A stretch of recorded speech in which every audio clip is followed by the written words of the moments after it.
Bonjour à tous, alors c'est un plaisir de vous retrouver pour une petite vidéo livresque, notamment parce que je suis allée dévaliser ma médiathèque. J'en profite généralement l'été puisque les emprunts sont beaucoup plus longs. On peut rendre les livres qu'à partir de septembre, donc ça permet de faire le plein de tentations, etc. Et puis de prendre surtout le temps de les dévorer. Alors, autant vous dire que j'ai arpenté les rayons et que j'ai pris ce qui me tentait le plus en ayant avec moi en fait mon Kake blog. Comme ça j'ai pu voir ce qui me tentait, ce qui était sur ma liste. Et puis c'est parti. Alors en premier lieu j'ai pris une saga complète. Comme ça vous aurez un billet et une vidéo sur la saga. Je vous donnerai mon avis sur la saga complète. Il s'agit en fait de la saga L'été où je suis devenue jolie. Donc pour ma part, j'ai déjà lu en fait et chroniqué le tome 1. Donc je vous mettrai la chronique en barre d'infos. Et du coup, il me reste le tome 2 et puis le tome 3 pour boucler la saga. Donc le tome 2 et le tome 3. Donc c'est une saga pour l'instant très sympathique et j'ai hâte de savoir ce que les deux autres volets me réservent. Puisque j'entends beaucoup de bien sur l'auteur, donc on verra si je suis conquise jusqu'à la fin. Ensuite, je suis tombée sur un petit livre qui fait partie de mon challenge entre guillemets où j'ai listé en fait tous les livres de la biblio qui me tentaient. Donc il y a une centaine de titres. Je vous mettrai le lien aussi en barre d'infos. Donc c'est une liste parmi beaucoup de références. Simplement voilà, j'ai fait un premier jet de ce qui me tentait. Et Tu me plais, tout simplement, je suis tombée dessus. Le titre, je me suis rappelé immédiatement qu'il était sur la liste. Et voilà, je l'ai pris, il est court. Donc on verra bien.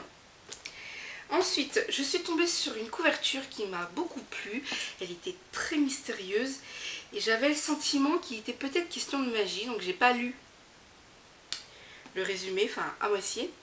Il s'agit en fait d'un roman dont je n'ai pas entendu parler sur la blogosphère. Donc Century, le tome 1, L'Anneau de Feu. Et la couverture, je trouve qu'elle est assez mystérieuse et du coup, ça me donne envie. Alors derrière, il est question que l'humanité est mise à l'épreuve tous les 100 ans. Donc tous les 100 ans, 4 adolescents doivent relever le défi. Donc c'est assez mystérieux, ça en dit pas trop et ça laisse tout le loisir de découvrir. Donc j'ai vraiment hâte. Ensuite, un livre qui me fait très envie et ceci depuis sa sortie. Et je suis contente de l'avoir trouvé à la bibliothèque parce que généralement il est toujours emprunté. Il a un succès fou ce roman. Il s'agit en fait de L'Essent. A priori je devrais le lire en lecture commune avec ma petite Mani. Donc à voir si elle est toujours partante. Mais j'ai hâte. Et franchement j'ai aussi hâte de voir l'adaptation. Enfin oui l'adaptation. Enfin disons la série télévisée. Voilà. Ensuite, pour terminer, il me reste 2 romans, mais bon, j'aime énormément ma copine Anne Robillard, pour les personnes qui me suivent. J'ai lu de nombreuses séries, en tout cas j'ai commencé de nombreuses séries, et j'ai terminé une d'entre elles. Et puis voilà, j'ai envie de sa nouveauté. Il s'agit de Les Cordes de Cristal, épisodes 1 et 2. Je trouve la couverture sublime, et c'est d'ailleurs la couverture et le nom de l'auteur qui m'a donné envie d'emprunter le roman. Et lorsque j'ai lu derrière qu'il était question de guitariste, de guitare, de musique, et ben voilà, il n'a pas fallu plus pour me convaincre de l'emprunter. J'ai hâte de savoir ce qu'il retourne. Donc normalement, c'est une réédition celle-ci. Donc il y a le deuxième volume, épisode 3 et 4 qui est sorti. Donc on peut dire que c'est un diptyque, même s'il y a 4 romans. Mais bon, je trouve que c'est mieux comme ça d'avoir regroupé 2 épisodes par bouquin. C'est top.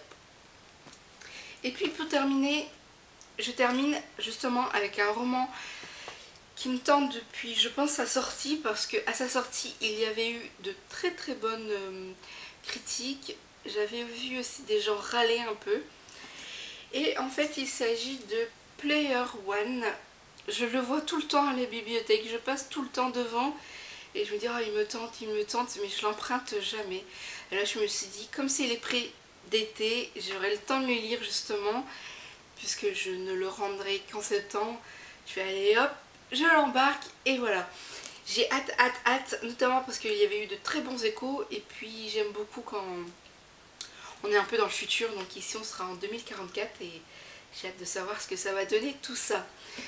Franchement, j'aurais pu dévaliser encore plus la bibliothèque parce que j'ai le droit à 15 livres. Mais le sac était déjà super lourd avec ces romans. Donc je pense que j'y retournerai à un moment donné, refaire le plein. Et puis j'attends quelques réservations également. Donc voilà, j'ai de quoi me contenter pour le moment. Et puis si jamais je recraque à la bibliothèque et que je redévalise encore un coup, je vous ferai une petite vidéo. Donc voici pour mes emprunts médiathèque. J'ai hâte de les lire, de vous en parler. En espérant que ce soit de belles découvertes et d'agréables lectures surtout. Comme d'habitude, si c'est franchement agréable, coup de cœur, etc., coup de foudre, une vidéo passera dans le coin. Vous les retrouverez sûrement dans mes favoris. Et puis, dans le cas contraire, il y aura toujours les chroniques sur le blog. Voilà. Vu qu'on est vendredi, pas de Friday Reads. Mais en tout cas, je vous souhaite un bon vendredi, un bon week-end. Profitez bien du soleil si vous en avez. Et puis, à bientôt. Ciao!